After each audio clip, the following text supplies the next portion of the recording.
आई शपथ, 5 मिनिटाच्या भांडणामुळे मला 12,000 रुपयाचा फटका बसल असं वाटलं नव्हतं. आता नेमकं झालं काय हे तुम्हाला पुढे बघायला भेटेल. तर चला स्टार्टिंग पासून स्टार्ट करूया. जसे मी तुम्हाला कालच्या व्लॉग मध्ये सांगितलेलं की काल तर माझा पचका झाला, कारण की काल होता संडे आणि मी जिमचं आवरून बसलेलो. पण आज होता सोमवार आणि सगळ्यात पहिला उठून जिमचं आवरायला घेतलं, बेड वगैरे नीट ठेवला आणि जिमला गेलो.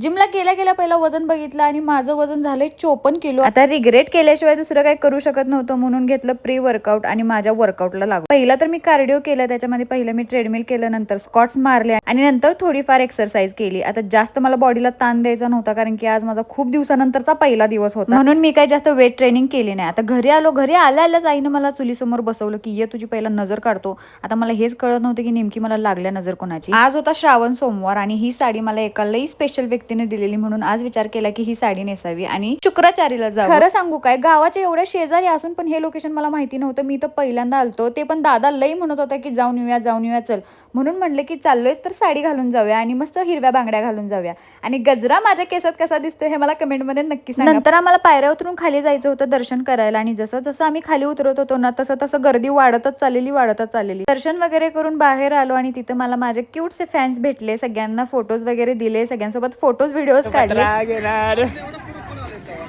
जाग्यावर 40 रुपये आणून द्यायची 45.